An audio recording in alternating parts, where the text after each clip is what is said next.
Que Dieu vous bénisse richement. J'espère que vous allez bien. Pour ma part, je vais très bien. Et je suis même, on va dire, heureux de cette coïncidence que le fait que ce jour-là soit aussi le 28 février 1900, un anniversaire pardon, du 28 février 1963. Pour les croyants du message, ils savent ce que ça signifie. Parce que je me dis que cette prédication pourrait tomber entre les mains de quelqu'un qui ne croit pas le message. Voilà. Et pour nous, c'est un peu comme un anniversaire. Voilà. Il y a beaucoup de polémiques autour de la date. Ce n'est pas bien grave.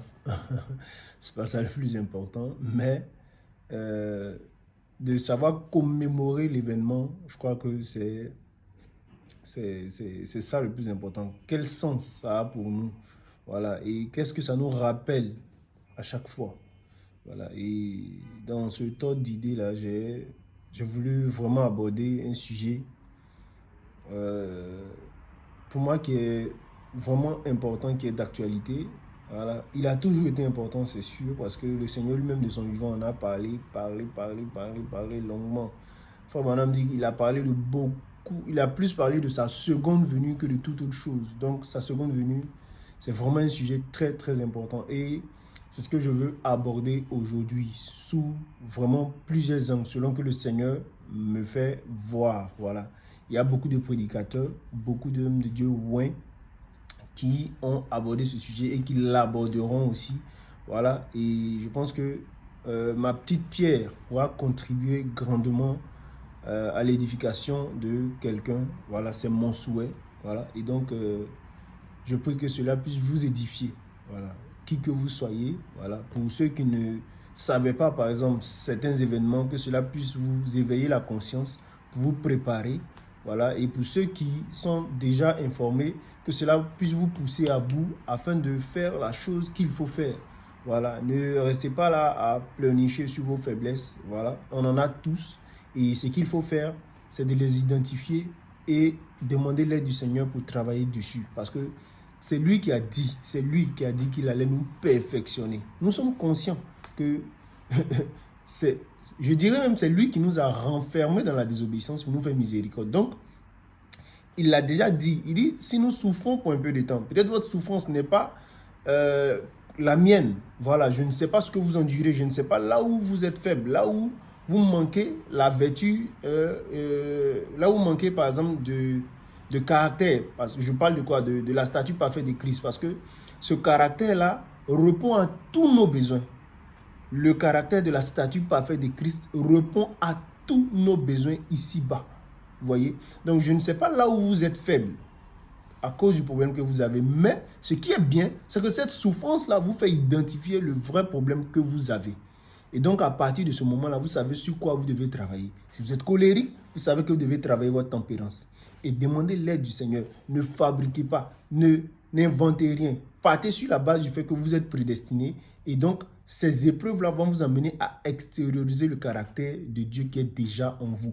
On l'a toujours dit. Et tout le monde le sait. La nature même le dit. Frère, c'est parce que vous êtes prédestiné que vous deviendrez parfait. Mais ne cherchez pas à avoir les vertus pour essayer de justifier que vous êtes prédestiné. Non. Croyez que vous l'êtes déjà. Le Seigneur est mort pour vous rendre parfait et cela doit se manifester. Donc, s'il y a de la faiblesse, sachez que vous devez avoir la victoire à ce niveau. Comme Fabam le dit déjà, la victoire est un caractère. Voilà. Donc, vous devez vous battre. Vous devez faire quelque chose et le Seigneur agira pour que ce soit une réalité. Donc, comme je le disais tantôt, ce sujet sur la seconde venue est tellement important, voilà, que j'ai décidé de faire d'abord un avant-propos. Un avant-propos pour calmer les ardeurs, les dissensions, parce que je sais qu'il y en a. Voilà. Avant que je ne prêche ce sujet, les gens se divisaient dessus. Même quand je vais le prêcher, les gens continueront de se diviser. Mais je pense que souvent, Dieu fait ces choses peut-être pour une saison à venir. Vous voyez un peu. Et je pense qu'à la veille de certaines choses, ou disons de cette saison, voilà, lui saura comment mener sa chose à bien en fait. C'est son plan de la rédemption. Il n'y a pas quelque chose qui ferait échouer ça. Ça c'est sûr. Et donc, ce que je suis en train de dire, c'est d'abord de poser les balises, poser une sorte de cadre dans lequel on va évoluer dans notre sujet. Vous savez, j'avais coutume de dire quand on avait les discussions de ministres, parce que nous avons un groupe de ministres sur WhatsApp où nous échangeons, parce que moi déjà, quand j'ai connu les divisions et autres, tout et tout, j'ai vu que avant on nous disait non, quand tu es ici, tu es avec ça. Et après, il y a eu quelque chose qui s'est passé. Pour ceux qui me connaissent, juste après la mort de frère Coleman, je crois bien, voilà, il y a eu un grand bouleversement, voilà, je dirais, dans notre tendance, voilà, et ça m'a permis de réaliser beaucoup de choses et de comprendre vraiment beaucoup de choses. Et même aujourd'hui, les frères continuent de se diviser et j'ai compris que, mais bon, est-ce que forcément, telles que les choses nous avaient été, je ne dis pas que quelqu'un s'est assis là pour nous dire ça, mais c'est l'impression, voilà, je préfère dire ça comme ça, c'est l'impression qu'on avait, que si quelqu'un n'était pas identifié, n'appréciait pas le ministère de frère Coleman, lui, vraiment, c'est qu'il n'allait pas aller dans l'enlèvement. Est-ce que ça, c'est la vérité? Est-ce que ça, c'est quelque chose de juste? Et tout ça, ça nous a permis de remettre beaucoup de choses en cause et d'étudier le message encore plus profondément. Et je vous assure, en ce moment-là où je faisais ces choses, je n'étais même pas prédicateur parce que c'est quelque chose que je fuyais. Voilà.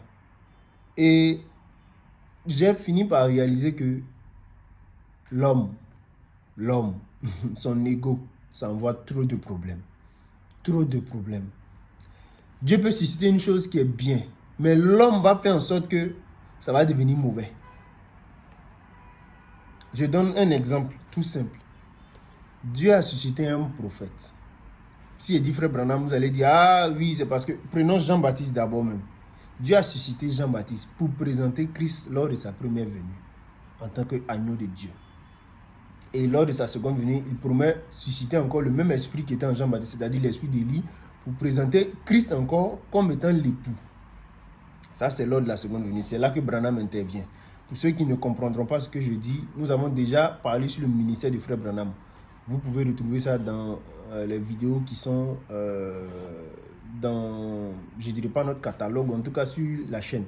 Voilà. Donc, on se rend compte que Dieu suscite quelqu'un pour faire quelque chose de merveilleux. Ça suscite trois sortes de croyants. Des gens qui ne croyaient pas dans le ministère de Jean-Baptiste parce que tout ce qui était apparence, tout ce qu'eux ils avaient comme éducation religieuse, tout les emmenait à ne pas croire qu'il était un prophète et que c'est quelqu'un à qui on devait croire. Donc, ceux-là, ils étaient les incrédules. Vous ne pouvez rien leur apprendre. La preuve, ils sont même venus demander, ils l'ont côtoyé. Lui demander, mais pourquoi, gens, qui es-tu? Qui es-tu? Et puis tu baptises. Toi-même, tu dis quoi de toi-même, de ton propre ministère? Tu es qui? Est-ce que tu es le Christ? Il dit non. Tu es le prophète? Non plus. Or, il était prophète. Et lequel? Celui qu'ils attendaient. Pas le Messie, mais celui qui devait venir avant le Messie. Et il lui a demandé, mais si tu n'es ni prophète, ni le Christ, pourquoi donc tu baptises? Et il leur révèle son ministère. Vous voyez, moi je suis la voix qui crie dans le désert, comme a dit Isaïe le prophète. Mais s'ils avaient la révélation, je dis bien s'ils avaient la révélation de qui est la voix qui crie dans le désert, ils allaient comprendre que Jean-Baptiste était Élie le prophète, qui devait venir préparer, ramener le cœur des enfants, non, le cœur des pères, pardon, vers les enfants. Voilà, c'est ça, le judaïsme vers le christianisme, le cœur des pères vers les enfants. Parce qu'à cette époque-là, les enfants, c'était la nouvelle alliance. Et donc, tous ceux de l'ancienne alliance devaient venir à la nouvelle alliance. Donc, le cœur des pères vers les enfants, c'est dit dans Malachie 4. Voilà, dans la première partie du verset 6. Et quand on va parler de la seconde venue, vous verrez cette façon de scinder un verset en deux et révéler qu'en réalité, c'est deux prophéties pour deux époques différentes. Ce n'est pas la première fois. Dans Isaïe 61 aussi, ça a été pareil. Voilà, les deux venues du Seigneur sont mentionnées là-bas. Donc, bref, Jean-Baptiste finit de dire ça. Ils écoutent, ils ne comprennent pas. Ils retournent avec leur incrédulité. Comme quoi, Jean-Baptiste n'est pas prophète, il ne devrait pas baptiser. Mais ils n'ont rien compris. Pendant que la deuxième catégorie, qui est un peu, qui qui semble avoir compris Jean-Baptiste, mais qui ne le fait que par émotion, ou disons par tendance, et ils se joignent à lui. Du moment où c'est nouveau, ça nous amène à... Oui, il y a longtemps, même nous-mêmes les pharisiens, là, ils nous fatiguent. Donc, eux-mêmes là, c'était bon débarras. Et c'était tout nouveau, tout beau. Ils se sont mis dedans. Sans comprendre pourquoi il fallait écouter Jean-Baptiste. Ça, c'est des croyants charnels. C'est-à-dire, eux là, je suis dans le message. Je suis chrétien. Je suis un enfant de Dieu. Pour eux, c'est une appellation. Sinon, le but pour lequel la chose est là, ils ne saisissent pas. La preuve. Jean vient. Hein? Il a dit, voici l'agneau de Dieu qui ôte le péché du monde. Si vous saviez que Jean était venu pour vous montrer l'agneau de Dieu, qu'est-ce que vous auriez fait? Vous auriez fait comme les vrais disciples qui, ayant entendu ça, se sont déplacés automatiquement. Ils sont allés vers Jean et vers Jésus-Christ. Je crois que c'est André et... J'oublie le deuxième. Ils sont allés vers Jésus. Pourquoi? Parce que ce qu'ils attendaient, c'est que Jean devait leur présenter quelqu'un. Et Jean même allé plus loin pour dire, je ne suis pas digne de délier la courroie de ses souliers. Et quand ils ont... Vous savez, Jean rendait témoignage. Et c'était ça. C'est la même chose que Frère Branham fait. Avant de revenir sur Frère Branham, regardez. Donc, il y a eu avec Jean des incrédules, des gens charnels qui étaient avec lui sans comprendre pourquoi ils sont avec lui. Pour eux, c'est une tendance. C'est comme ça a toujours été comme ça sera comme ça. Même dans le faux, là, même dans les choses qui sont fausses, là, il y a des gens qui sont dedans aussi, sans même comprendre pourquoi ils sont dedans. Et ils sont dans des tendances. Je ne vous apprends rien. Même quand vous allez voir des amis qui sont dans un groupe, genre pour faire des faux trucs, voilà, dans les petits bonhommes. Chez nous, on dit bonhommes. Je ne sais pas de quel pays vous êtes, mais bon, des groupes, des clans, voilà. Il y a certains qui ont un objectif précis en se mettant ensemble. Et il y a d'autres qui les suivent dedans. Vous voyez? Donc, il y a un clan dans un clan. Vous voyez un peu? Voilà, c'est comme ça.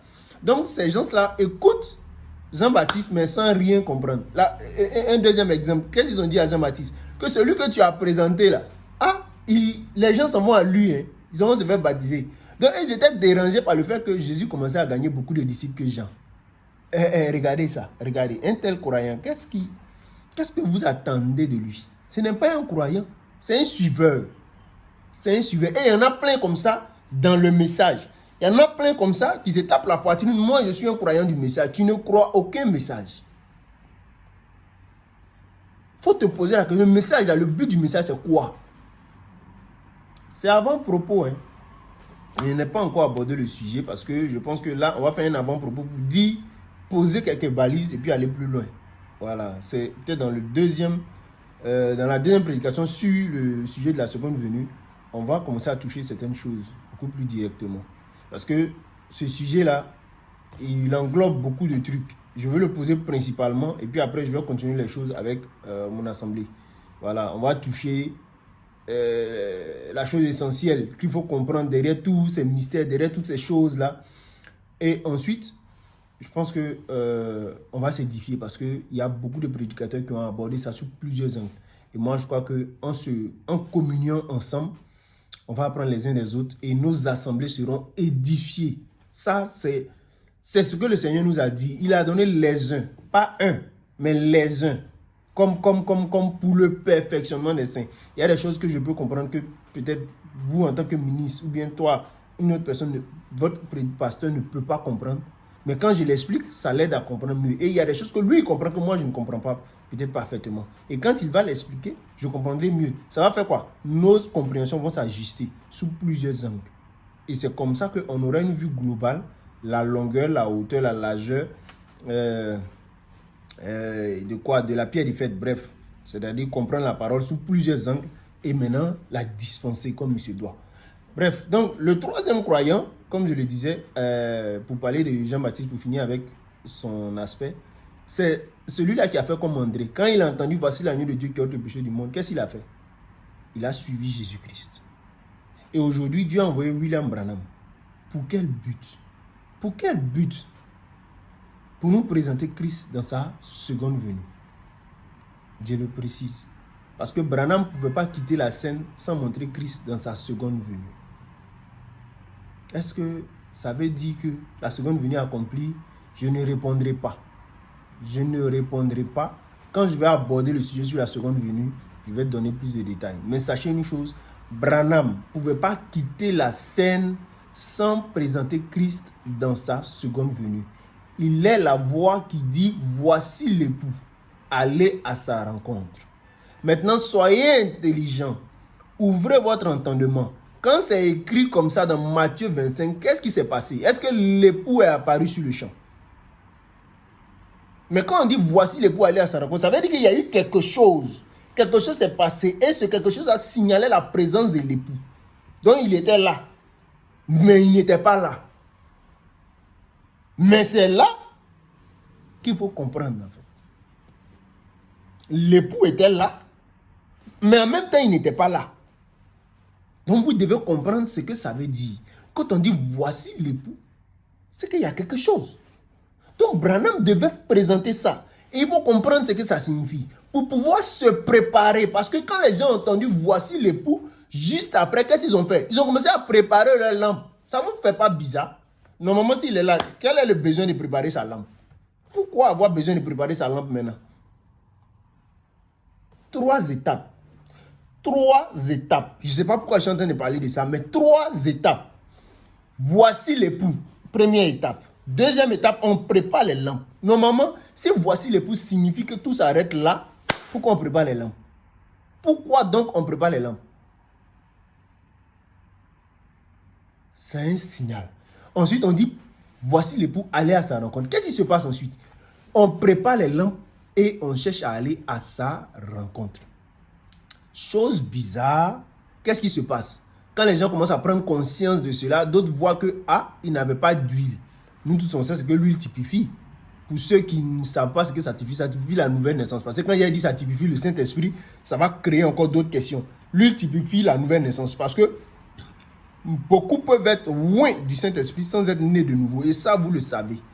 Voilà. Pour faire exemple simple, le blé livré là se nourrit sous le même sol. Ils se nourrissent du même soleil, du même champ. C'est l'eau qui arrose le blé, c'est la même eau qui arrose l'ivraie parfois. Donc, la seule différence est dans la nature. Et dans cette nature-là, si vous n'êtes pas prédestiné de Dieu, vous ne pourrez jamais naître de nouveau. Ce n'est pas écrit sur le visage de quelqu'un. Je vous dis juste ce qu'il faut comprendre. Pour dire que seuls ceux qui sont prédestinés vont naître de nouveau. Sinon, si c'est de le faire d'être loin du Saint-Esprit pour produire les miracles, etc., ça ne veut pas dire que vous êtes né de nouveau. Il y a un pasteur que je suivais aujourd'hui, j'ai dit, Dieu est vraiment fort. Il dit la peur d'un verset. Je ne sais pas si un jour cette bande va tomber sur ses yeux, je ne mentionnerai pas son nom. Il dit la peur d'un verset. C'est quelqu'un qui est très influent. Rassurez-vous, ce n'est pas un prédicateur du message, mais bon, il y a des prédicateurs du message même qui devraient avoir peur de ce verset-là aussi. Il dit, il y a un verset qui lui fait peur. Il dit, les gens ont dit, j'ai fait des miracles en ton nom, j'ai guéri des malades en ton nom, j'ai fait ceci, cela. Mais Jésus lui a dit, je ne vous ai point connu, retirez-vous de moi. Il dit, ce verset-là lui fait peur. Il prêche, il prêche, il prêche. Mais pourquoi? Moi, je vais vous dire le pourquoi. La vraie raison, c'est que quand on est réellement prédestiné, on est conduit, dans toute la vérité. Quand vous lirez le verset jusqu'en bas, vous allez voir, c'est sur ça que Jésus a mis l'accent. Faire la volonté de Dieu, c'est marcher selon la parole. Comment vous pouvez marcher selon la parole si vous n'êtes pas né de nouveau? Comment vous pouvez toujours accepter la parole au fur et à mesure que vous la découvrez si vous n'êtes pas né de nouveau? Ce n'est pas possible. C'est le Saint-Esprit seul qui conduit dans la vérité. Donc, ce que je suis en train de dire comme avant-propos, comprenez bien ma pensée. On n'est plus en train de prêcher les messages sur les miracles, ça et là. Ça là, vous devez pratiquer, ça doit être votre quotidien. Ça, c'est la partie pentecôtiste du message. C'est-à-dire les choses où tout le monde se retrouve. C'est-à-dire il y a des gens qui peuvent venir jusqu'à ce niveau. Mais où on est en train d'entrer là, c'est un autre level. J'espère que vous comprenez ça. Ça, c'est le message lui-même. Et donc, si vous n'êtes pas né de nouveau, comment vous pouvez être conduit dans toute la vérité? C'est le Saint-Esprit seul qui conduit dans toute la vérité. Et le message sur la seconde venue, le message sur ce que je vais toucher comme avant-propos, parce que mon avant-propos, il est simple. C'est pour vous dire, ça c'est ce que les Chinois disent. Comme je le disais, je le dis toujours dans les réunions des ministres, j'ai dit, cher révérend, dans notre groupe de ministres ici, là, ce que vous devez comprendre, avant tout débat, avant tout propos, c'est que, le premier débat, c'est notre amour fraternel, notre amour divin qui est testé. C'est lui le premier débat. Parce qu'au sorti d'un débat, on n'est pas obligé de s'accorder. Au sorti d'un débat, ce n'est pas évident qu'on se comprenne. Mais quelle est votre attitude? Quel est votre comportement? Quel amour fraternel vous manifestez? C'est au travers de cette discussion, de ce débat-là, vous allez montrer quelle est votre nature. Sous pression du fait qu'un frère ne vous comprenne pas, peut-être il agit mal, il ne cherche même pas à vous écouter. Quelle est la nature que vous allez dégager? Est-ce que vous allez l'insulter, le traiter de ne connaissant rien et tout et tout? Est-ce que c'est ce que vous allez dégager comme attitude? Si c'est ça, c'est que mon frère, votre vrai débat même que vous devez mener là, c'est sur l'amour divin d'abord. Allez chercher à comprendre ça d'abord avant de chercher à discuter sur le sujet de la parole. C'est très important. L'amour divin d'abord comme débat, comme sujet, comme vrai fondement. Ensuite, les positions doctrinales ou bien les divergences secondaires viennent. Voilà, là-dessus, on peut discuter, on ne se comprend pas, on ne s'entend pas. On doit avoir l'attitude correcte, l'amour fraternel, qui fera que, même si on ne se comprend pas, vous m'aimerez, je vous aimerai toujours comme un frère. Et quand je parle avant-propos, c'est ça que je veux toucher. Voilà. Donc, je reviens. Les Chinois, quand on vient souvent faire des compétitions, etc., ils disent Yoyi di I beside her. C'est-à-dire l'amitié premier, le match lui-même en second lieu. Vous voyez un peu? Mais ils disent ça, on sait, ils ne respectent pas parce qu'on a joué contre eux. Ils nous ont tellement tapé souvent quand ça chauffe, que ce soit au foot comme au basket. Bref, c'est juste pour vous dire que j'apprécie cette philosophie. Parce que, frère, nous devons nous aimer d'abord. Les deux commandements, tu aimeras l'Éternel ton Dieu de tout ton cœur, de toute ton âme. Ensuite, tu aimeras ton prochain comme toi-même. Quiconque n'aime pas n'a pas connu Dieu. Donc, le débat, même sur peut-être la seconde venue, ce que je suis en train de faire, c'est pas évident que tout le monde soit d'accord avec moi. Et je ne m'attends pas à ce que tout le monde soit d'accord avec moi. Mais le devoir que vous avez, comme le Seigneur le disait, il dit, ne devez rien à personne si ce n'est de vous aimer. J'espère que ça, vous le comprenez et que ça rentre dans vos oreilles. Ça, c'est principal, c'est primordial. Vous êtes tenu d'aimer. Ça, c'est avant-propos là, c'est ça. On va détailler ça tout à l'heure. Mais bref, je continue en disant ceci. Concernant le sujet de la seconde venue, on va en parler. Et je vais faire une sorte de boucle, lire un passage de l'Écriture, puis on va aller plus loin. Parce que ce que je voulais poser comme balise, c'est ça en fait. Le temps de préparation des lampes, après le temps de préparation des lampes, vous voyez, et puis c'est tellement merveilleux, regardez, les vierges folles étaient avec les vierges sages. Elles communiaient ensemble. C'était pas quelqu'un qui croyait qu'ayant la révélation que lui, il est vraiment un élu, parce que c'est souvent ce qui passe dans vos têtes. Comme vous croyez que vous êtes vraiment des élus, ça veut dire que tel, vous cherchez des raisons pour justifier que l'autre n'est pas élu. Mais s'il n'est pas élu, tu t'éloignes de lui là, tu vas l'aider comment? Parce qu'on dit aime ton prochain comme toi-même. Tu t'éloignes de lui là, tu vas l'aider comment? Tu vas l'aider comment? Non, le frère croit ceci, croit cela, donc tu ne parles plus avec lui. Ça, c'est l'attitude d'un élu, ça. Tu mens. Tu te mens à toi, mais tu ne trompes pas Dieu parce que Dieu connaît ton cœur. Et tu seras déphasé. On va lire des citations ici qui vont mettre vos pendules à l'heure. Il est minuit moins 3, réveillons-nous. Peut-être même moins 2 maintenant parce que le cri a déjà retenti. Donc il est minuit moins 2. On est dans l'avant-dernière minute. C'est ça, non? Oui. Parce que quand la dernière minute va sonner net là, je sais que tout sera conclu. Donc, regardez. La venue du Seigneur, est-ce que c'est accompli? C'est en train de s'accomplir. Je préfère dire ça comme ça. Parce que ça, c'est ma position, c'est ce que je crois. Le cri, la voix, la trompette. 3 étapes. Le cri, il a été entendu. On aura le temps de détailler tout ça dans les prédications suivantes. Deuxième point, la voix de l'archange. Le temps de préparation. C'est là on voit s'il y a de l'huile, on prépare les lampes. Mais bizarrement, on a entendu, voici les pour aller à sa rencontre. Pourquoi là, on doit préparer l'âme encore? C'est dans ce temps-là que nous vivons.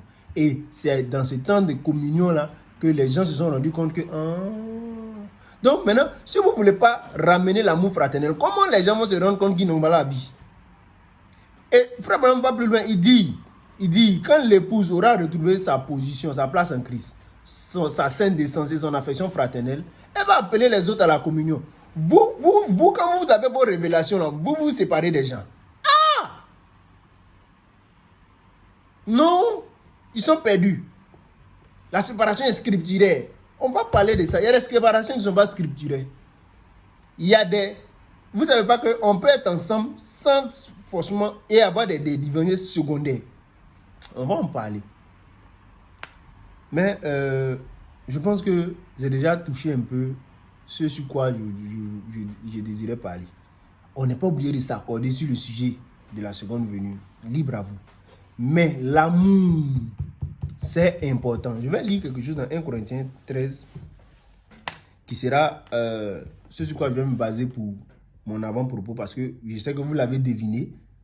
Mon avant-propos, c'est ça, la charité. C'est ça. Et même, je crois que c'est avant de parler sur les dons. Sur les dons. Par exemple, quand vous prenez 1 Corinthiens 14, il montre comment les dons doivent opérer, etc. Et avant de donner plus de détails dessus, qu'il met une pause et il parle de 1 Corinthiens 13. Et écoutez bien.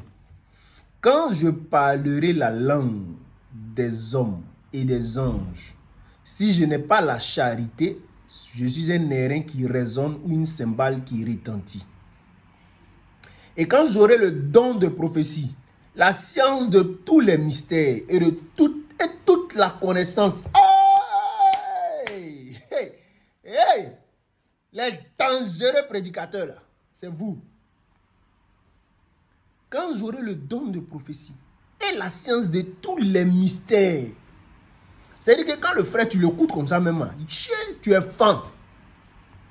C'est-à-dire que tu sais que Dieu l'a béni de connaissance parce qu'il connaît la parole. Il rentre, il décortique les mystères, tu es là comme ça, tu n'as plus envie de manger. Tellement ton esprit est rempli. Mais on dit, si tu as cette connaissance, cette science de tous les mystères, et toute la connaissance, quand j'aurai même la foi jusqu'à transporter des montagnes, ça c'est pour nos amis pentecôtistes, c'est-à-dire que Paul est merveilleux, il a pris les fondamentalistes, il a pris aussi les pentecôtistes, disons ça comme ça, il a mis les deux ensemble. C'est-à-dire, quand tu as la connaissance de tous les mystères, et même que aussi tu as la foi pour transporter les montagnes. Mais si tu n'as pas l'amour, moi, je suis fort étonné que quelqu'un soit comme ça même. Parce que avoir la parole et l'esprit, les deux dans leur totalité, c'est que c'est né de nouveau. Parce que c'est le Saint-Esprit seul qui est connu dans toute la vérité. Maintenant, si ce n'est pas le cas, c'est que quelque part, on va fouiller même là. Il y a un hic chez toi. Et le hic, comment on appelle ça même? Le hic par défaut, c'est-à-dire, ce qui pose généralement problème par défaut dans l'attitude d'un prédicateur. Peut-être qu'il a toute la connaissance, et souvent c'est son ego. C'est-à-dire, il a tendance à prêcher très exactement, en fait d'amener quoi? Les autres afin de, non pas créer une union, mais afin que ce soit lui qui soit vu au devant de la scène. Que ce soit lui. Voilà. Ça nous fatigue. Ce leadership tordu là, on n'en veut plus. Même aujourd'hui dans le naturel, nos politiques là, leur façon de faire là, vous-même vous savez qu'on n'en veut plus. C'est pas comme si on aime le communisme, hein, mais Atia, c'est d'actualité. Ça va aider beaucoup. Ça va amener les gens à se rassembler, à se mettre ensemble. C'est vrai que c'est pas parfait. C'est pas ça la chose. Mais c'est le temps de l'union. Son signe là, on a déjà vu. Et comme je disais, c'est le hic par défaut. Telle est une révélation, il faut que tout le monde s'aligne sur ça. Notre ego là va nous tuer. comme Frère Branham pouvait le dire. Moi-même, je le répète parce que je suis dedans aussi. Si on peut enlever ma personne du chemin, Christ pourra agir comme il se doit. C'est nous-mêmes on fait obstacle entre nous et Christ. Notre ego, cher prédicateur, pardon, mettons ça de côté. Si vous avez la puissance, Dieu soit béni. Si vous voyez qu'un frère, c'est pas trop ça chez lui, mais apprenez-le, ou disons apprenez-lui, pardon, à pouvoir entrer dans cette sphère surnaturelle-là pour pouvoir manifester aussi le surnaturel. Ça ne vous coûte rien. On n'aura pas besoin de ça au millénium. Imaginez combien de fois vous serez une bénédiction pour quelqu'un qui ne savait pas comment, c'est-à-dire rencontrer Dieu sous l'angle surnaturel. Et qu'au travers de vous, il a reçu cette bénédiction-là. Imaginez les gens qui vont impacter, ils vont influencer. Même aujourd'hui, là, les gens qui vont marketing des réseaux, là, quand tu envoies quelqu'un en bas, là-bas, quand lui, il envoie quelqu'un, tu gagnes aussi. À plus forte raison, Dieu. Vous pensez que le bienfait que vous allez faire là, Dieu va l'oublier? Jamais. Mais ne le faites pas pour que les gens vous soient forcément reconnaissants. Même s'ils ne sont pas reconnaissants, faites votre part. C'est Dieu qui vous récompensera. Et d'ailleurs, même pour nous enlever cet ego-là, Dieu a dit quoi? Il dit, quand vous avez fait ce que vous deviez faire, dites que vous êtes un serviteur inutile, n'attendez aucune récompense, n'attendez aucun salaire. C'est à Dieu de vous récompenser. Mais ne venez pas faire les choses en attendant une récompense. Souvent, on le dit ici, quand vous payez vos dîmes, faites-le par révélation. Ne venez pas payer parce que vous attendez telle chose, Dieu n'a qu'à vous donner telle chose. Donc, s'il ne fait pas, tu ne vas pas payer. Bref, c'est des exemples. Payez vos dîmes. Donc, quand j'aurai le don de prophétie, la science de tous les mystères, et toute la connaissance, quand j'aurai même toute la foi jusqu'à transporter des montagnes, si je n'ai pas la charité, je ne suis rien. Et quand je distribuerai tous mes biens, vous avez vu en haut là, la foi pour déplacer les montagnes. Ah non, les malades sont guéris, frère, nous on dit amen. Mais si parce que Dieu opère beaucoup de miracles dans ta vie, tu penses que tout le monde doit te suivre, tu n'as rien compris. Que celui qui a donne aux autres. Avec tout ce que tu as là, tu as formé combien de prédicateurs qui font comme toi?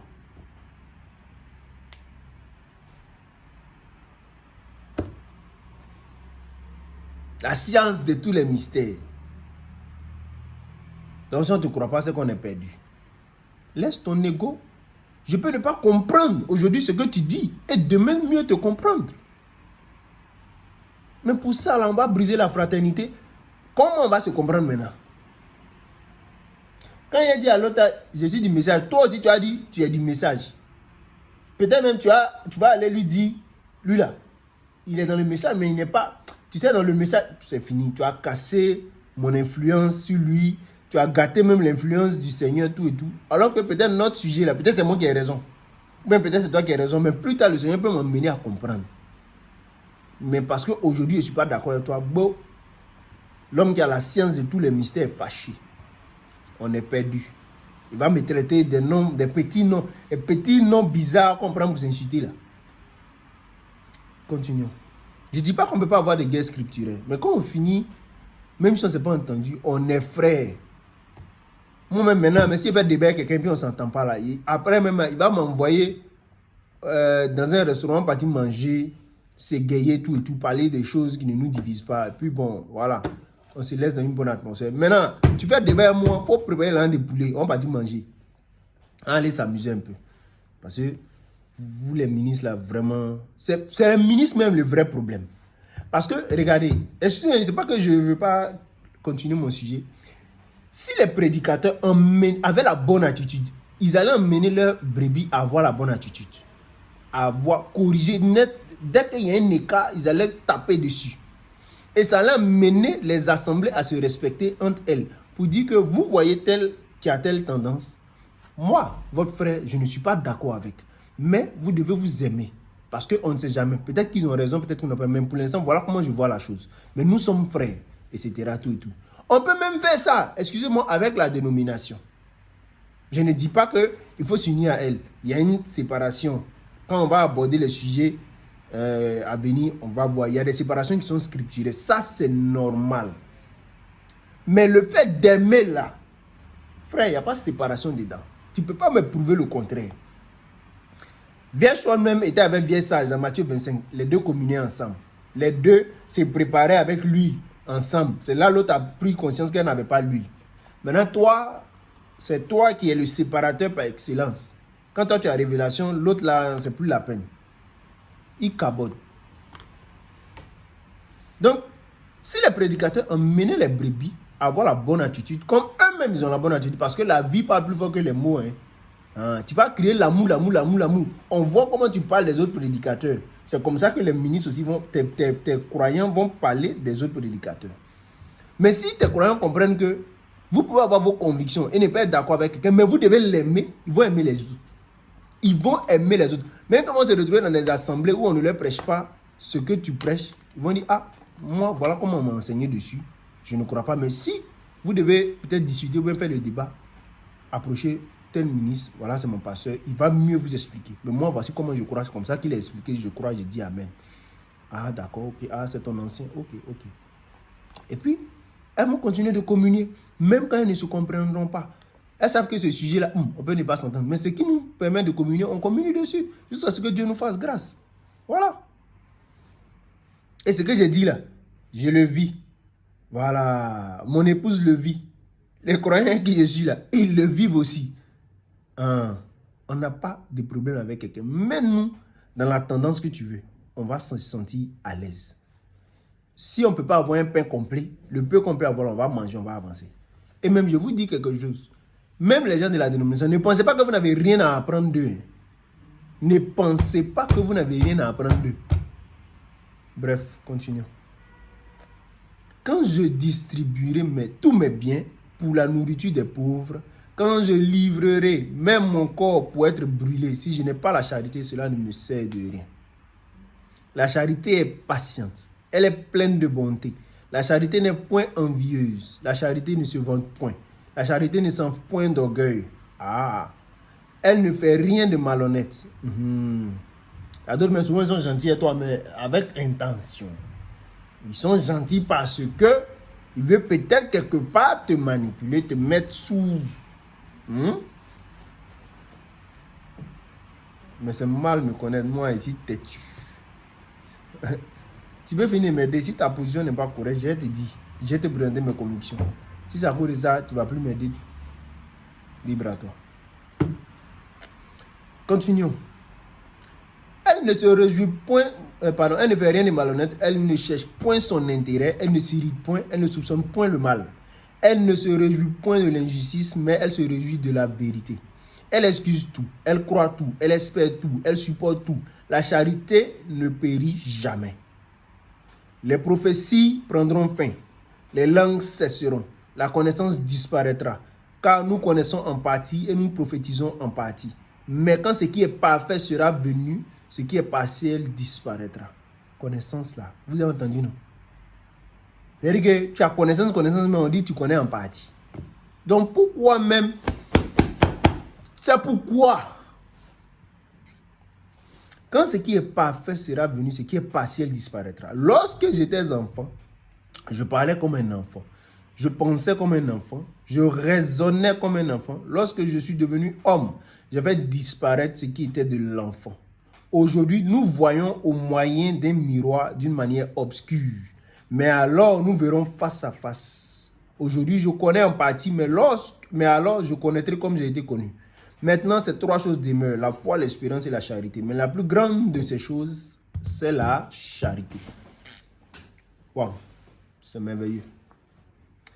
Donc, chers révérends, chers croyants, chers élus de Dieu, chers dieux amateurs, que Dieu vous bénisse. Mon avant-propos se porte sur ce sujet-là, l'amour, l'amour. L'amour, j'insiste, l'amour. Le sujet principal avant d'aborder la seconde venue, c'est l'amour. Je le dirai toujours. Vous pouvez être dans tel tabernacle, où que vous soyez. On va lire des citations du frère Branham, je pense qu'on terminera dessus. Vous pouvez être dans le tabernacle où vous voulez, mais, je dis bien mais, si vous n'avez pas la statue parfaite de Christ, si vous n'avez pas la statue parfaite de Christ, commençons par le commencement. Si vous n'êtes pas né de nouveau, vous n'avez pas la statue parfaite de Christ, vous n'aurez pas la charité. Parce que la charité vient par là. La charité, c'est la pierre angulaire qui produit la foi en vous, là, qui fait que vous croyez. Là. C'est elle qui produit les autres vertus, comme étant un caractère. Parce que c'est la charité qui vous envoie dans la nouvelle naissance. Hein? Mais quand elle agit en ce moment-là, c'est comme une sémence, une pierre angulaire, qui devient la pierre de fête. Donc, si vous n'avez pas ce préalable-là, c'est-à-dire, peu importe où vous êtes, même si vous êtes au Branham Tabernacle, vous n'irez pas dans l'enlèvement. Parce que cet amour dont Frère Branham parle là, c'est ça. Et pardon, dont Paul parle, c'est ça. Parce que sans ça, il n'y a pas de... Ça veut dire qu'on est en train de faire notre débat là. Vérifiez bien si vous avez vos vertus. Oh, votre pasteur dit que tel là, il est dans le faux, c'est ceci, c'est cela. Soyez sûr que vous, votre pasteur, vous avez vos 7 vertus. Et si vous avez vos 7 vertus, ça produira la chose correcte. Vous savez, je vous dis quelque chose, peut-être que ça ne vous saute pas aux yeux directement. Si on doit manifester l'amour fraternel, la vertu de notre âge, si on doit manifester l'amour fraternel, je dirais même en griffe, parce que nous sommes dans un espace spirituel, l'espace du Saint-Esprit. Si vous ne comprenez pas ça, ce n'est pas bien grave. Mais sachez que là, l'exigence, ce n'est pas que l'amour fraternel, mais c'est les 7 vertus. Voilà, ça c'est l'espace du Saint-Esprit. Cette petite poche-là, où Dieu appelle les élus à monter. Cette petite poche-là. Voilà. Non, l'enlèvement a eu lieu. On va parler de tout ça. Mais pour moi, cette révélation qui vous fait monter, qui vous fait avoir les 7 marches, pour moi, c'est la révélation. C'est l'enlèvement en train de prendre place en vous comme ça. Parce que c'est parti d'une révélation qui vous amène d'avoir ce caractère et ensuite qui sera une manifestation. Donc, si vous êtes déjà enlevé, Dieu merci. Voilà. Mais l'enlèvement que moi je crois en esprit, là, c'est ça qui est là. Bref, il ne faut pas y sortir de mon sujet. Ils vont dire, ah, c'est ça, voilà sa position, on ne l'écoute plus. Les gens sont forts. Excusez, je vais toucher l'ordinateur pour mettre.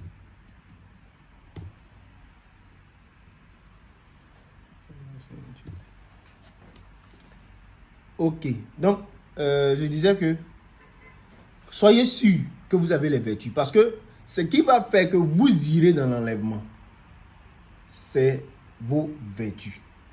Ce n'est pas...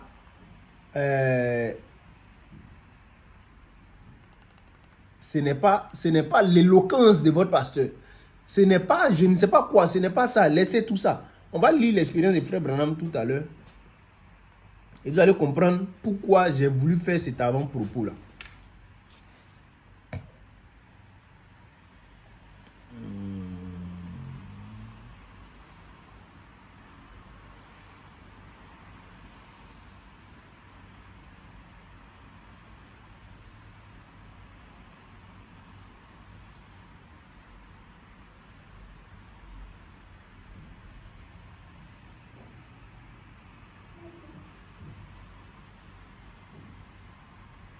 Voilà, je vais être sûr d'avoir trouvé la bonne... Ok, c'est ça. Je crois que c'est... Le titre, c'est... L'adoption, si je ne me trompe pas. L'adoption. Prêcher, je donne les références. L'adoption. 4. De Shekinah Publication. Prêcher le 5. Bon, c'est mis 60 05 22. Voilà, le 22 5e mois 1960. C'est ce que ça veut dire, l'adoption. Paragraphe E 104. Voilà, mais je vais lire un peu plus en haut et puis revenir un peu plus en bas. Frère Branham a eu une expérience au-delà du rideau du temps. Là où nous voulons partir. L'enlèvement, où on veut partir là. Il y a quelqu'un qui est parti là-bas. La gèbe a agité, le témoin. Il est parti, il est venu, il a donné l'exigence. Donc, avant qu'on ne rentre dans notre débat, on va lire la chose sur laquelle vous devez être focalisé. Vous devez focus dessus, rester concentré. Ne prenez pas les émotions, les débats, tout et tout. Si vos émotions, tout et tout, là, ne vous amènent pas à vivre la parole, laissez de côté, concentrez-vous sur la parole. Parce que vous devez devenir la parole faite chair. Vous devez devenir cette réalité qu'on veut lire tout à l'heure là. Vous devez devenir cette réalité-là faite chair. Moi, je suis ouvert au débat. Je n'ai pas peur de débattre. Mais j'ai dit, le principal là, n'oublions pas, derrière chaque débat, il y a ça qu'il faut vivre.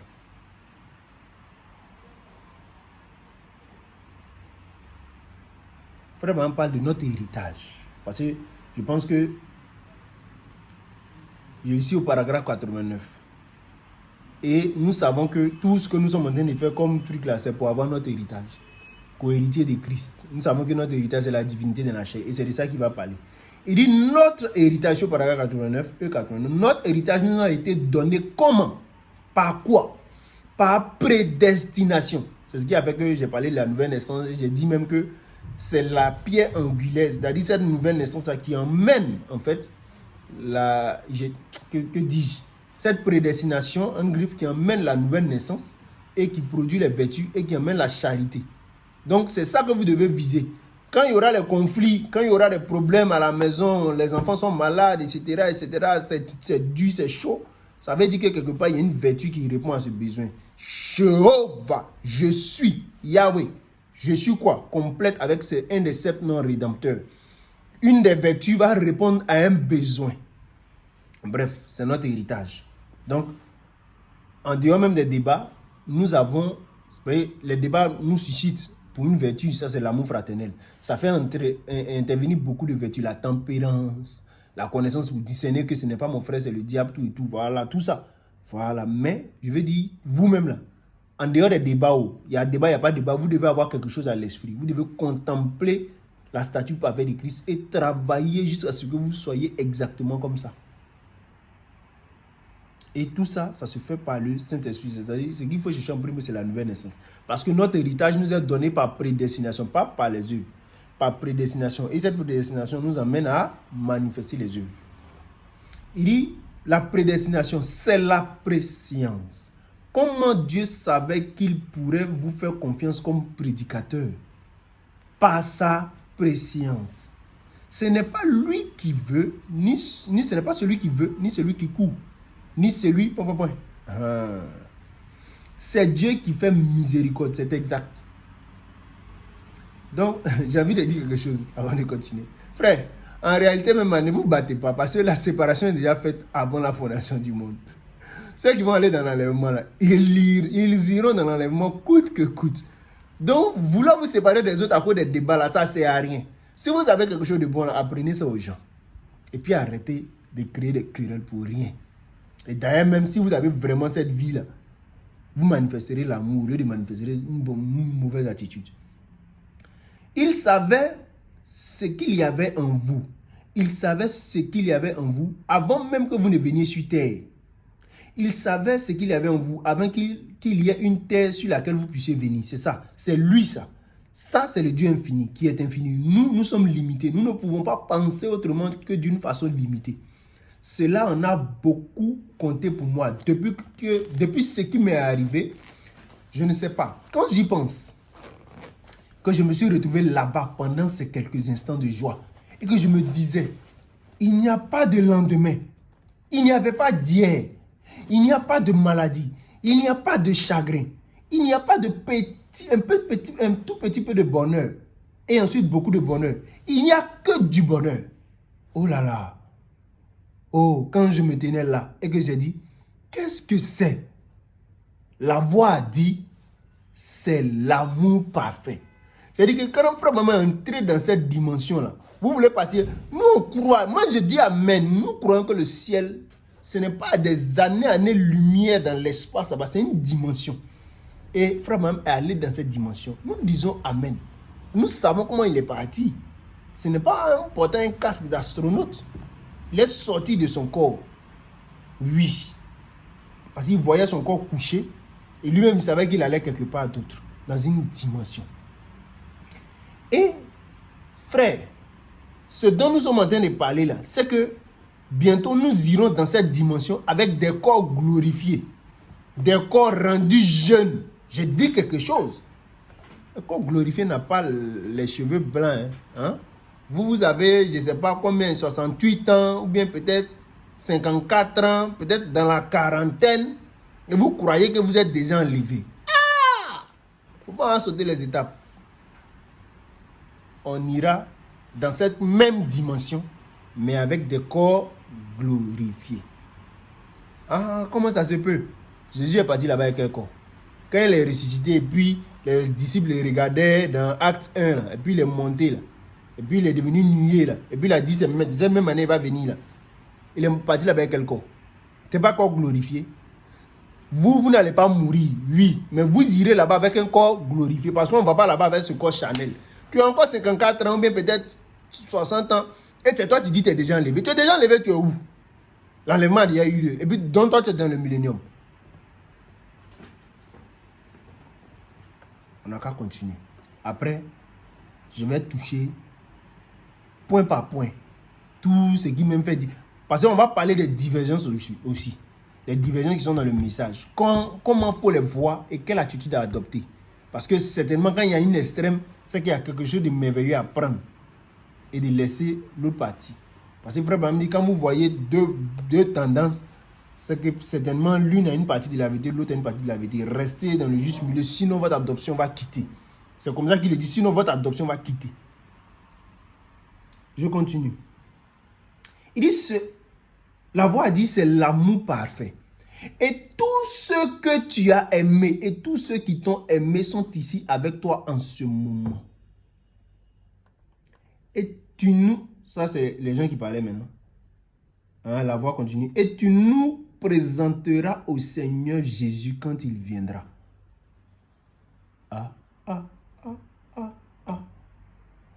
Comme les trophées de ton ministère. J'ai vu ces femmes ravissantes. Écoutez, hein, qui étaient là, toutes me serraient dans leurs bras et s'écriaient, mon précieux frère.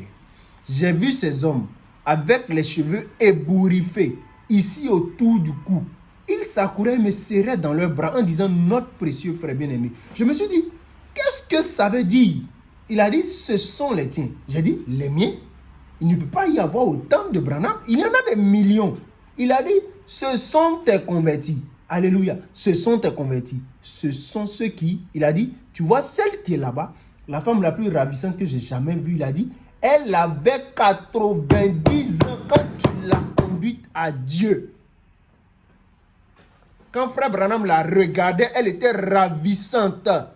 Elle était rajeunie, même dans son corps théophanique. Toi, tu es déjà enlevé. Et tu es vieux. Tu as 54 ans. Tu as 40 ans. Arrêtez ça. Arrêtez ça.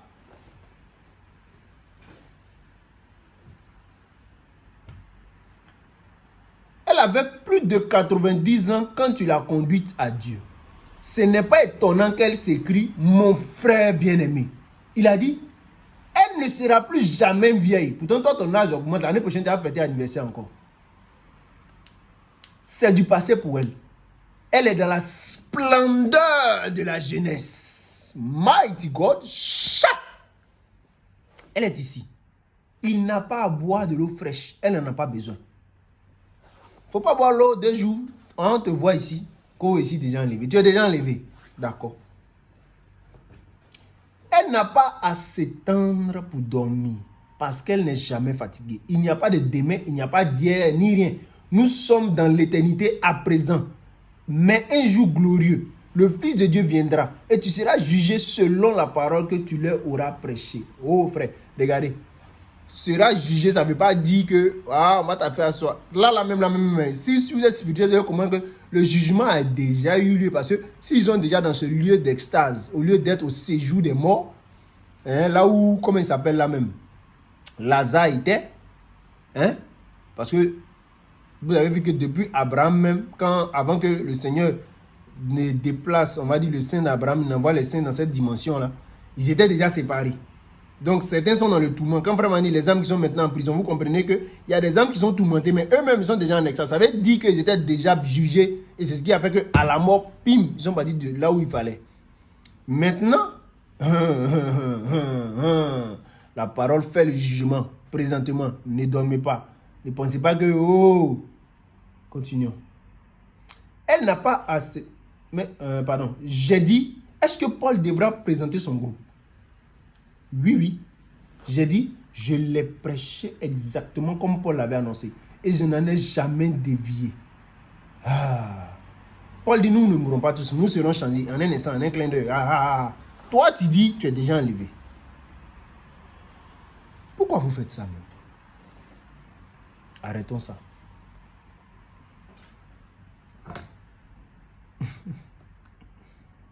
Moi, je suppose que c'est une incompréhension. Peut-être que tu as une révélation, mais en ne plaçant pas correctement les Écritures, tu as trouvé que tu n'arrives pas à faire continuer l'Écriture dans toute sa continuité. Donc, corrige ça. Et puis, je suis en train de parler des post-millénaristes, ceux qui croient qu'actuellement on est dans le millénium. Là. Voilà. Parce que c'est vous-même qui avez... C'est-à-dire, j'ai voulu ne rien dire à ce sujet jusqu'à ce que, vraiment, je me sente poussé à bout pour en parler. Et comme je suis en train de parler sur les fondements de la vie chrétienne, qu'est-ce que j'ai fait? J'ai préféré continuer ce que je devais faire jusqu'à ce que maintenant j'arrive. Parce que j'ai fini de parler sur beaucoup de choses qui sont essentielles pour un nouveau converti ou même pour quelqu'un qui vient nouvellement à Christ. Maintenant, on va parler mystère. Et c'est ce qui fait que je trouve que le sujet est bien tombé. Et bizarrement, il est tombé un 28 février. On va parler.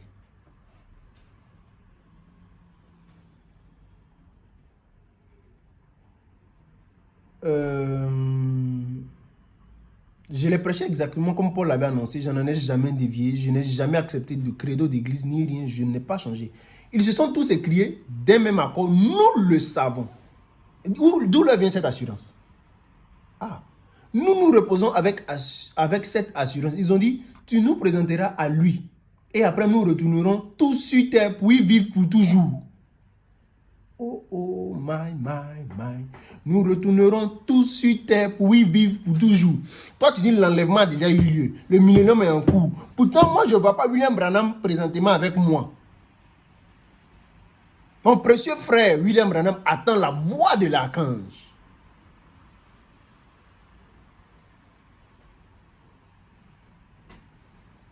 Continuons. À ce moment-là, je suis en train de parler de l'amour divin. Oubliez ce que j'ai en train de dire là. Concentrez-vous sur l'amour divin. Parce que c'est ça qui va là-bas. Voilà. En ce moment-là, j'ai commencé à revenir. Revenir où? Dans sa tente. Et j'ai regardé. Et étendu là sur le lit, j'ai vu ma vieille carcasse qui prend de l'âge et qui se ride, déformée et affectée par la maladie et l'affliction. Je me suis vu les mains derrière la tête. C'est-à-dire qu'il se regardait un peu, il était couché comme ça sur son lit. Genre, il se voit en train de dormir. C'est ça qu'on appelle vision. Ou je ne sais pas, si vous voulez sortir de son corps. Appelez ça comme vous voulez. Je vous ai déjà dit, là où on est rentré là, on est en train de parler mystère. Donc, les croyants, façon, qui eux-mêmes, ils ne croyaient pas vraiment avant. Donc, à cause de ça, maintenant, ils ne peuvent plus. Mon cher, on va dans une autre dimension. Donc, mon ami, nous, on est puissants, on est surnaturel. Et où on veut aller là, c'est ça là, le monsieur là, il a vécu pour nous.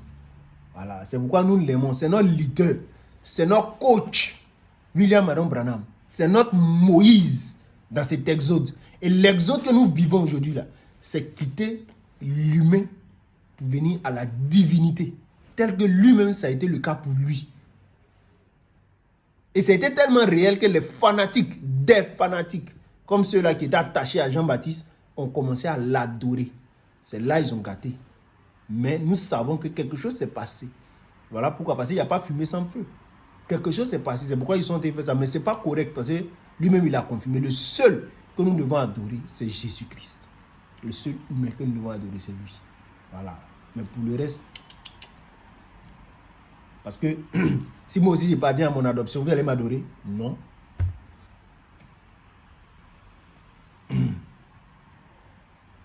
Continuons.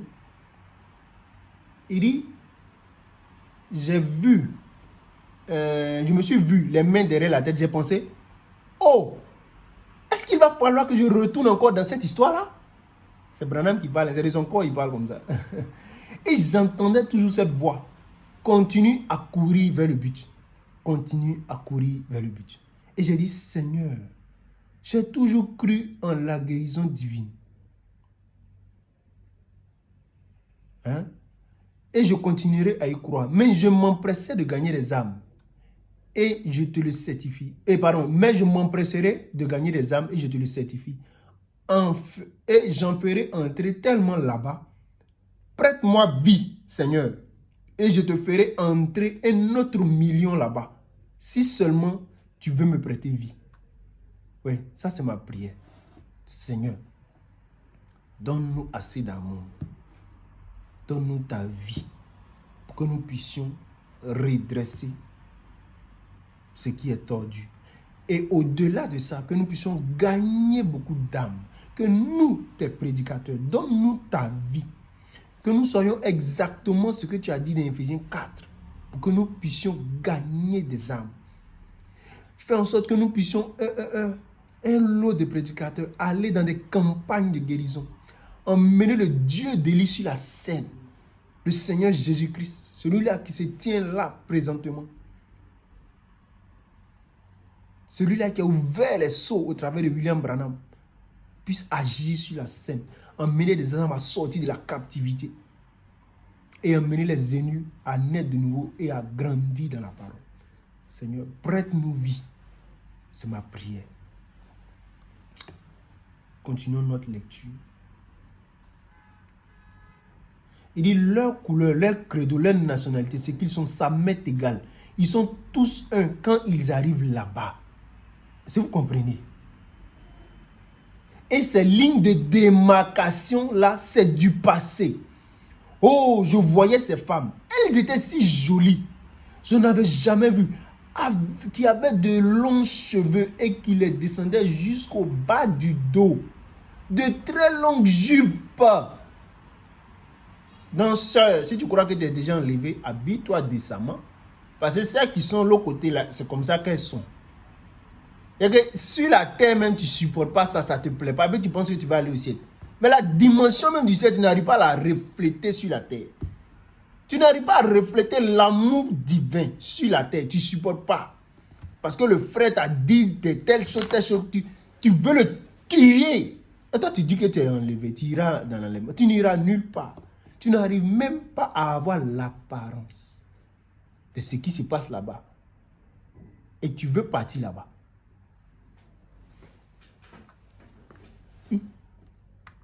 C'est comme souvent les gens riches là. Ils disent, si dans ta pensée même tu ne te vois pas devenir riche, tu ne seras jamais riche. Pourquoi? Parce que ton blocage est dans ta tête.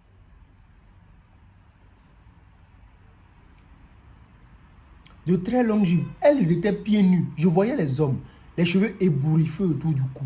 Des cheveux roux. Des cheveux noirs. De différentes couleurs. Ils m'enlaçaient. Je pouvais les sentir. Je sentais leurs mains. Dieu est mon juge.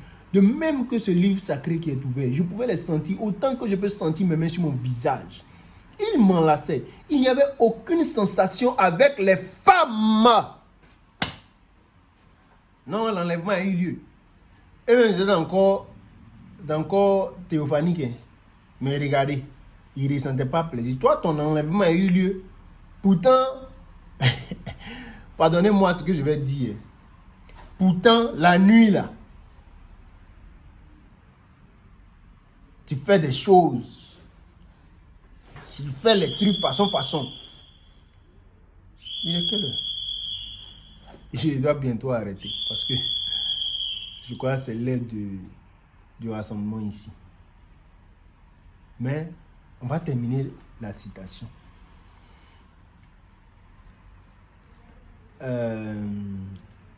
Ils m'enlaçaient, je pouvais les sentir, je pouvais sentir leur main. Dieu est mon juge. Pardon. Et il n'y avait aucune sensation avec les femmes, comme ce serait le cas maintenant. Vous voyez, voilà une différence. Hein? Donc, prenez tous ces points-là, hein, puis comprenez que le millénium, c'est autre chose, frère. Peu importe combien vous êtes saint, qui vous êtes, quel genre de prédicateur vous êtes, que vous soyez prêtre ou quoi que ce soit, aucun homme ne peut laisser une femme l'enlacer sans qu'il y ait une sensation humaine. Vous savez de quoi il est en train de parler. Je suis content. Une fois, on a eu un débat avec des frères, et puis le révérend Bill Mwanza leur a dit ceci. Si vous croyez que vous êtes dans le millénium, d'accord, toi, frère Tan, laisse ta femme dormir avec frère Tan. Et on verra si vous êtes vraiment dans le millénium. Ils nous ont chassés de leur groupe en même temps.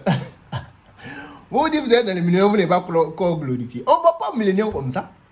Même dans le super des noces, on sera changé. Ce changement-là, il est réel. Ça se répercute dans le matériel.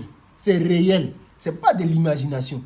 Quand tu fais les trucs bizarres la nuit, et c'est toi qui dis que tu es déjà enlevé. Tu n'es pas enlevé. Arrête de te blaguer. L'enlèvement n'a pas encore eu lieu.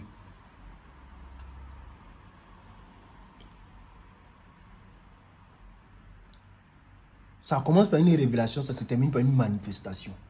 Oui, je l'ai dit. Et j'aurai le temps de vous le montrer avec le temps, dans les autres prédications. Sans qu'il y ait une sensation humaine. C'est l'exacte vérité. Mais, frère, une fois que vous traversez l'autre côté là-bas, ce n'est pas comme ça. Oh là là, c'est tellement... Oh là là, c'est impossible. Il n'y a que l'amour. Il n'y a que le véritable frère. Il n'y a que le véritable soeur. Il n'y a pas de mort, pas de chagrin, pas de jalousie. Ni rien ne peut entrer là-bas. Il n'y a que la perfection.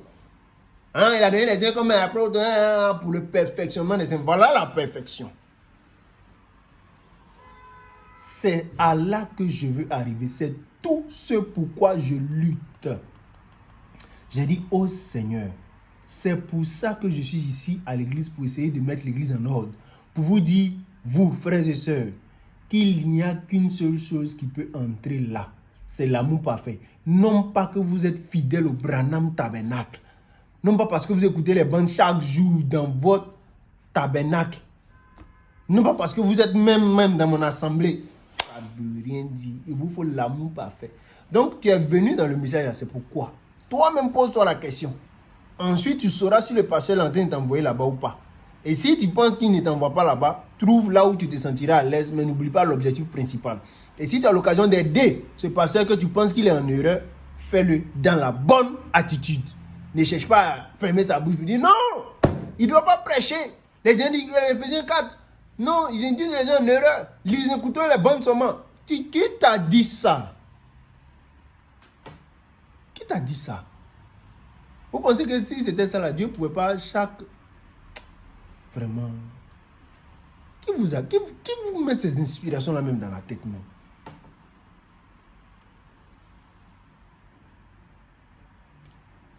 C'est l'amour parfait. Non pas parce que vous êtes fidèle au Branham Tabernacle, à l'église méthodiste ou à l'église baptiste. Elles sont toutes bonnes. Hein? Vous devez l'être. Mais oh mes amis, non pas parce que vous avez parlé en langue, dansé dans l'esprit, que vous avez chassé des démons, déplacé des montagnes par la foi. Tout ça, c'est bien. En effet, c'est bien. Mais n'empêche qu'à moins d'avoir ce véritable amour parfait à l'intérieur, c'est là ce que, parfait, espace vide sur la bande, sommes aussi devenus héritiers. Héritons de quoi? De la vie éternelle. Ayant été prédestinés. Bref. Et je pense que la citation ne se termine pas là. Il y a encore plein de choses, mais je vais lire cette dernière partie-là. Ainsi dit le Seigneur, ça c'est au paragraphe 104. Ainsi dit le Seigneur, il vous faudra avoir l'amour parfait pour entrer dans cet endroit-là. Car c'est tout ce qu'il y avait là-bas. Peu importe le nombre de démonstrations religieuses, combien de bonnes œuvres vous avez pu faire, ou ce que vous avez pu faire, ça ne comptera absolument pas ce jour-là. Il faudra avoir l'amour parfait. Alors, quoi que vous fassiez, mettez tout le reste de côté. Mon ordinateur me met déchargé. Je pense que c'est la bienvenue parce que on a fini. L'amour parfait, alors que quoi que vous fassiez,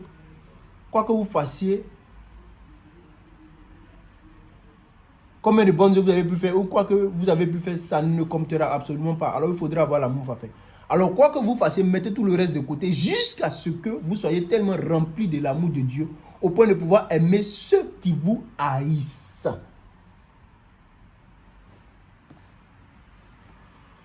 Alors, quoi que vous fassiez, vous croyez ceci, vous croyez cela, ce n'est pas mauvais.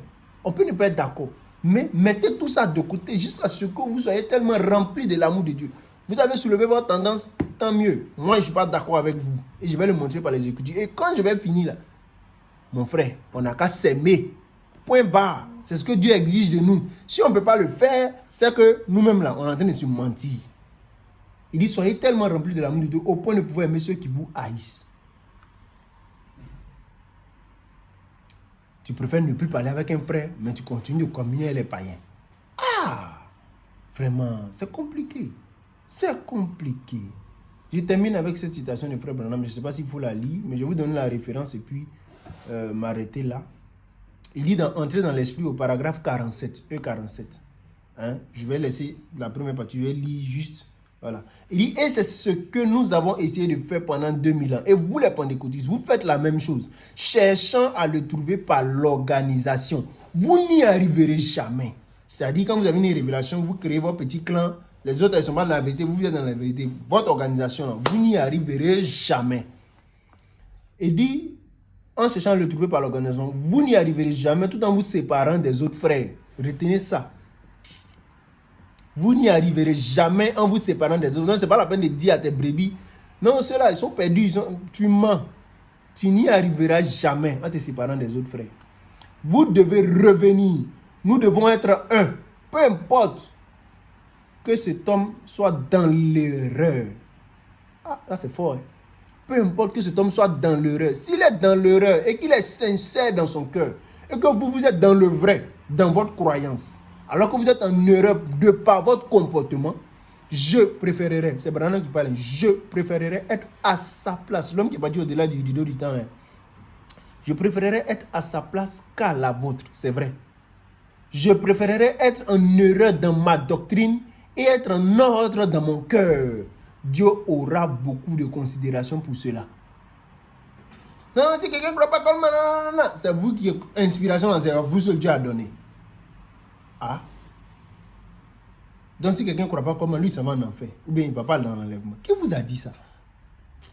Et on voit même comment vous vous comportez. C'est vous qui avez brisé les églises. Aujourd'hui, souvent, je ne comprenais pas pourquoi il y avait déjà cette façon de nous regarder là. Quand tu parles un peu de Coleman, c'est après j'ai compris que vous aviez fait des dégâts à les vieux pères. Hein? Corrigez ça. Hein? Corrigez ça. Allez vers ces pasteurs-là. Ça fait quoi? Communier. À quoi de vous qu'on veut convention? Même dans la convention, encore, il y a clan. On va aller en enlèvement. Quel enlèvement? Il n'y aura rien. Mettons-nous en ordre. Si donc un homme est dans l'erreur, qu'en est-il? Aidez-le. C'est ce qu'il disait là. Tu vois que le gars n'a pas connaissance. Assieds-toi avec lui, dis-lui, voilà comment on voit les choses. Tu vois que tel n'a pas, peut-être surnaturel, il est faible. Mais aide-le. Si c'est son problème, c'est financier, tu as bien identifié, mais aide-le pour dire, mes frères, voilà ce que tu peux faire. Je remercie, il y a un ancien qui me disait ça, parce qu'il voyait qu'il était vraiment en difficulté financière. Mais mon problème, c'est que je ne voulais pas retourner dans l'armée. Il y a lui, il y a un autre ancien même qui m'ont parlé, tout et tout. Mais je voulais me sentir conduit, parce que je n'étais pas sorti de ma propre volonté. Et Dieu lui-même a créé les circonstances. C'est ce qui a fait que je suis revenu travailler. Et me connaissant, on est dedans, hein. On va chercher l'argent. Ce qu'on peut faire avec là, on va faire. Bâtir des assemblées, aider des ministres, tout ce qu'on peut faire, on va faire. Quand le temps va venir, on va laisser, on va partir. Et je croyais que même ça allait m'empêcher de pouvoir servir Dieu comme je pouvais. Mais je me rends compte que il n'en est rien. D'ailleurs, même si je meurs aujourd'hui, le royaume continue. Bref. Il a besoin d'assistance. Aidez-le. Si un homme est dans l'erreur, aidez-le. C'est-à-dire à tous égards, frère. Il a besoin d'assistance. Aimez-le. Si vous ne pouvez pas aimer votre ennemi, autant que vous aimez ceux qui vous aiment, vous n'êtes pas plus qu'un publicain. Oh, Jésus nous a dit quoi? Que votre justice surpasse celle des pharisiens des publicains. Frère, nous montre que c'est un aimant, en fait ça. C'est vrai. C'est ce que l'Église a manqué de comprendre. C'est ce que les croyants du message ont manqué de comprendre. Tendance, bim, on s'en va. Tendance, foum, on s'en va. On va parler de la seconde venue. Mais le préalable, c'est l'amour. C'est-à-dire que là, on peut s'arrêter là et puis on peut prêcher, mais vous avez déjà compris l'essentiel. C'est ce que l'Église a manqué de comprendre. J'espère que vous comprenez cela ce soir.